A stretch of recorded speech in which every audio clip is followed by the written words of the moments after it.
নমস্কাৰ বন্ধুসকল, মই আজি উপস্থিত হৈছিলোঁ মামৰা লিকচন চেলেং গাঁৱৰ আমাৰ আটাই মৰমৰ শ্ৰদ্ধাৰ শিক্ষাগুৰু শ্ৰী টুকেশ্বৰ দিহিঙীয়া গৃহত।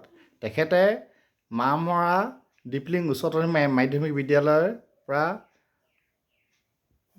সুদীৰ্ঘ কাল ধৰি তেখেতে শিক্ষকতা কৰি উপাধ্যক্ষ হিচাপে অৱসৰ গ্ৰহণ কৰি 98 চনতে আমাৰ বৰ্তমান তেখেতে নৱোধ এজন ব্যক্তি, আমাৰ সকলো মানুহৰ এজন জনপ্ৰিয় ব্যক্তি। তেখেতে এজন শিক্ষকতাৰ লগতে তেখেতৰ সমাজকৰ্মী এজন, তেখেতে ভাল এজন বিহুৱা। আজি তেখেতৰ গৃহত আহিলোঁ।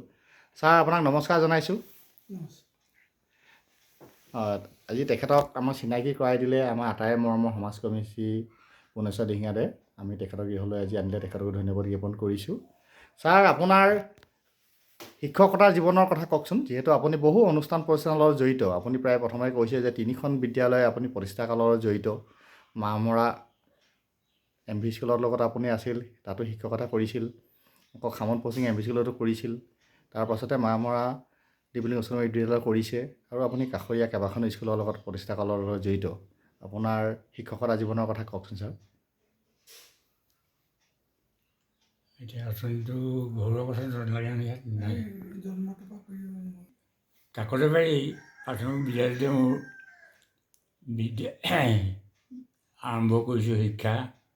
তাৰ পাছত গৈ মই হাইস্কুলটো MV স্কুল পঢ়িছোঁ মামৰা ডিপলিং MV স্কুলত। তেতিয়া এমালকেশ্যন হোৱা নাছিলে হাইস্কুলৰ লগত। তাৰপিছত MV পাছ কৰাৰ পিছত মই শিমলুগুৰি হাইস্কুলত এডমিশ্যন ল'লোঁ, আৰু তাতে মই মেট্ৰিক শেষ কৰি কলেজত 2 বছৰমান পঢ়িবলৈ বুলি জয়সাগৰলৈ গ'লোঁ। কিন্তু তাত এনেকৈ হ'লগৈ, মই কলেজত পঢ়ি থকা অৱস্থাতে MV স্কুলবিলাকত ইংৰাজী বিষয়টো দিয়াত তেতিয়া মই ইণ্টাৰভিউ দি পাছ কৰি পিনে মামৰা মধ্য অসমীয়া বিদ্যালয়ত ইংৰাজী শিক্ষক হিচাপে 2 বছৰ দিন, 60 চন আৰু 61 চন 2 বছৰ দিন মই তাত চাকৰি কৰিলোঁ। তাৰপিছত কলেজত আকৌ থাৰ্ড ইয়েৰটো এবছৰ পঢ়ি আকৌ খামন পশ্চিম MV স্কুলত ইংৰাজী শিক্ষক হিচাপে এবছৰ 9 মাহ কৰিলোঁ।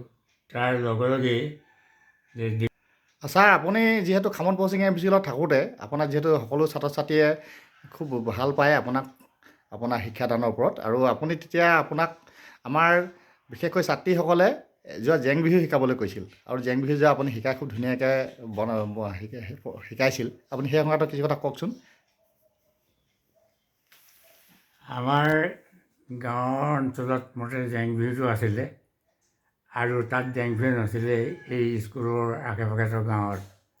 কিন্তু ছোৱালীবিলাকে কেনেকৈ গম পালে মই নাজানো, যে মোক জেং বিহু শিকাবলৈ বুলি অনুৰোধ কৰাত মই প্ৰায় 11জনীমান ছোৱালীক এই জেং বিহুটো শিকালোঁ।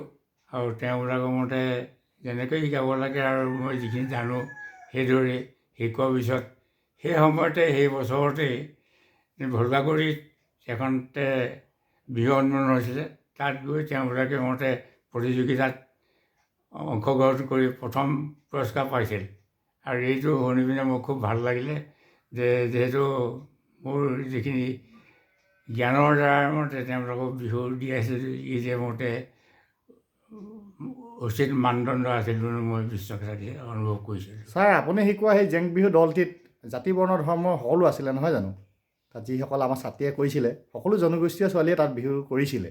এতিয়া আমি বিশেষকৈ গম পাওঁ এই কথাটো, খুব ভাল লাগে। তেতিয়া ছাৰে তেতিয়াৰ পৰাই যে সদায় কৃষ্টি পথাৰখনৰ সৃষ্টি কেনেকৈ আগুৱাই নিব এই ক্ষেত্ৰত জড়িত হৈছে। ছাৰ, ইয়াৰ পাছত আপুনি পুনৰ আকৌ মামৰা ডিপলিং উচ্চতৰ মাধ্যমিক বিদ্যালয়ত জইন কৰিলে। মামৰা ডিপলিং আপুনি হায়াৰ ছেকেণ্ডেৰীত জইন কৰিলে নহয়? তালৈ শিক্ষকতাৰ কথা কওকচোন। এইটো বিশেষকৈ ইণ্টাৰমিডিয়েট পোষ্ট 2টা খালী হৈছিলে মামৰা ডিপলিং স্কুলত। মই গম পাই যে দৰখাস্ত দিলোঁ, আগবেলাতে গৈছিলোঁ, প্ৰায় 8:30মান বজাতে। প্ৰধান শিক্ষকক লগ কৰোঁ আৰু দৰখাস্ত দিয়াৰ লগে লগে মোক লগে মতে তাত এপইণ্টমেণ্ট ল'বলৈ ক'লে যে মই তেতিয়া ভাবিলোঁ কি মই এখনত কৰি আছোঁ, তাতো এজন শিক্ষক দৰকাৰ, মোৰ বুলি শিক্ষক দৰকাৰ, আৰু এসপ্তাহমান সময় দিয়ক, তাৰপিছত মই এই স্কুলত মতে জইন কৰিম ছাৰ। নহ'লে তোমাক মতে এইকাৰণে লৈছা মোৰ ল'ৰা ইয়াত পঢ়াবলৈ, মোৰ সেইখিনিও একে ল'ৰা, তথাপিও তেওঁলোকে মতে বঞ্চিত নহওক বুলি মই এসপ্তাহ সময় আপোনাক বিচাৰিছোঁ, আৰু এই এসপ্তাহ সময়ৰ পিছত মই এই ডিগ্ৰী স্কুলত জইন কৰিলোঁ। আৰু জইন কৰাৰ পিছত মই তাতে প্ৰায় 34 বছৰমান চাকৰি কৰি 1998 চনৰ মে' মাহত মই উপাধ্যক্ষ হিচাপে অৱসৰ গ্ৰহণ কৰিছে। কেইবছৰমান উপাধ্যক্ষ কৰিছিলোঁ। হয় ছাৰ, আপুনি শিক্ষকতাৰ উপৰিও আপুনি ভাল বিহু গান গায়। ছাৰ, আমাৰ বিহুৰ আগৰ বিহুবিলাক কেনেধৰণে আছিলে, যিহেতু আপুনি এতিয়া নৱোদিত এজন ব্যক্তি, আপোনালোকৰ দিনত বিহু কেনেকৈ আছিলে অলপ আমাক শুনোৱাকচোন গীতবিলাক। বিহু সাধাৰণতে এনেধৰণে আছিল সেই সময়ত যে গাঁৱে মতে ঘৰে ঘৰে মতে আশীৰ্বাদ দিয়া বিহুৱে আছিল। আৰু বিহু যুৱকসকল আৰু বয়সস্থ লোকসকলৰ মতে বিহু কৰিছিলে। তাত কিন্তু মহিলাৰ স্থান নাছিল, কিন্তু মহিলাৰ স্থান তেওঁলোকে মতে বেলেগ স্থানত গছ তলত বিহু চলিছিলে। এই বিহুত বিশেষকৈ মোতকৈ জ্যেষ্ঠসকলৰ লগতে মই বিহু কৰিছিলোঁ, কাৰণ তেতিয়া লগৰ সমনীয়া থাকিলেও কিছুমানে বিহু নকৰে। এতিয়া বিহুত আৰু এফালেদি পঢ়ি আছোঁ আৰু টোপনি ক্ষতি কৰিবলৈও অসুবিধা, অকল বিহুৰ ওপৰতে মজি থাকিলেও মতে নিজৰ স্বাস্থ্যও বেয়া হয়। সেইবুলি যে কিছুদিন কম সময়ৰ ভিতৰতে মতে টোপনি ক্ষতি নকৰাকৈ মতে ডাঙৰৰ লগত বিহু কৰিছিলোঁ। সেই সময়ত মতে নামবিলাক এনেধৰণৰ আছিলে, এতিয়া মোৰ হয়তো গোটেইবিলাক মনত নাথাকিব পাৰে। যে প্ৰথমতে গৃহস্থক মতে আশীৰ্বাদ দিয়া, তাৰ পৰা বিহুৰ নাম আৰম্ভ কৰে। আৰু এই বিহুৰ নামতে এনেকৈ গোৱা হয়: বিহু বিনন্দীয়া বহনগী থুৰীয়া ঐ, কুলি দিয়া মাত, কুলি দিয়া মাত, আই অসমীয়া সাজ বিনন্দীয়া চেতনা নেথাকৈ গাত। কি সুন্দৰ বিহু গীত! এতিয়াও তেখেতৰ কণ্ঠ কি সুন্দৰ হৈ আছে, খুব ভাল লাগে। ছাৰ, আৰু এটিমান আমাক গীত শুনোৱাক। এতিয়া বিশেষকৈ মতে আমি হাঁচতি উলিয়াওঁ। হয়। বিহুত আৰু হাঁচতি গৃহস্থ মতে দিবলৈ ইচ্ছা কৰে।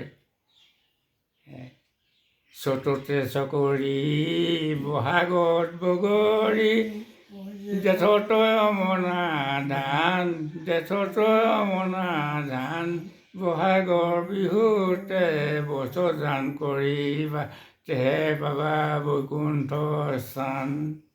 আগৰ গীততে সকলো কথা প্ৰকাশ হয়, আমাৰ হাঁচতি লোৱাৰ পৰা অন্যান্য, নহয় জানো? ছাৰসকলে ইমান ধুনীয়াকৈ গীতবিলাক আমাৰ সংৰক্ষণ কৰি ৰাখিছে, এতিয়াও মনত ৰাখি থৈছে, আমাৰ প্ৰকাশ কৰিছে। এতিয়া গীতৰ লগত ছাৰ আগৰ গীত যথেষ্ট পাৰ্থক্য আছে, ভাল লাগে যি এতিয়া আমি আগৰ পুৰণি গীতবিলাক শুনো। আমাৰ নিচাদৌ মানে ইমান ধুনীয়া হৈ থকা এটা কাৰণ আছে তাতে। আমাৰ এপাদৈ আজি প্ৰায় 56 বছৰ ধৰি মানে শুশ্ৰূষা কৰি আছে, খুব ধুনীয়াকৈ মৰম চেনেহ, সেইকাৰণে আমাৰ নিচাদৌ ইমান ধুনীয়া হৈ আছে। আৰু তাৰ উপৰিঞ্চি আমাৰ নিচাদৌৱে মানে কি হয়, সৰু কালতে পঢ়ি থাকোঁতেই তাৰমানে NCC এজন ভাল কেডাৰ আছিল, আৰু তেখেতে কলিকতাৰ পৰা আহি তাত যোগাৰ কৰিছিলে, আজিলৈও যোগাৰ কৰি থাকে। সেইকাৰণে চাওক ইমান ধুনীয়া হৈছে আমাৰ নিচাদৌ। আমি সদায় আশা কৰিম যে 100 বৰ্ষত আমি ডাঙৰকৈ পাতিম। তেখেতৰ 90 বৰ্ষতো খুব ডাঙৰকৈ পাতিছিল, আয়োজন কৰিছিলে ধুমধামেৰে তেখেতসকলে। আৰু আমাৰ এপাদৌ প্ৰেমলতা দিহিঙীয়া, আমাক খুব ভাল লাগে, আহিলে মৰম চেনেহ কৰে, চাহ তামোল আপ্যায়ন কৰে, ভাল লাগে। সদায় এনেকৈ শুশ্ৰূষা কৰি থাকক, আমাৰ মাজত থাকক, সদায় আমাৰ মাজত এজন আদৰ্শৱান শিক্ষক হৈ থাকক, সমাজসেৱক হৈ থাকক। ঈশ্বৰেও আশীৰ্বাদ কৰক, ৰাইজেও আশীৰ্বাদ কৰক। আজি ছাৰে পঢ়োৱা বহু ছাত্ৰই আজি ডাঙৰ ডাঙৰ চাকৰি কৰিছে, অন্যান্য কিবা ডিপাৰ্টমেণ্ট কৰি ৰিটায়াৰ হৈ গ'ল। ছাৰৰ দীৰ্ঘকালৰ আমি সুস্বাস্থ্য কামনা কৰিলোঁ, আৰু 100 বৰ্ষ আমি ভালকৈ পাতিব তাৰে কামনা কৰিছোঁ। সদুশেষত আপোনাক আমি ধন্যবাদ জ্ঞাপন কৰি কুশল মংগল কামনা কৰিছোঁ। ধন্যবাদ।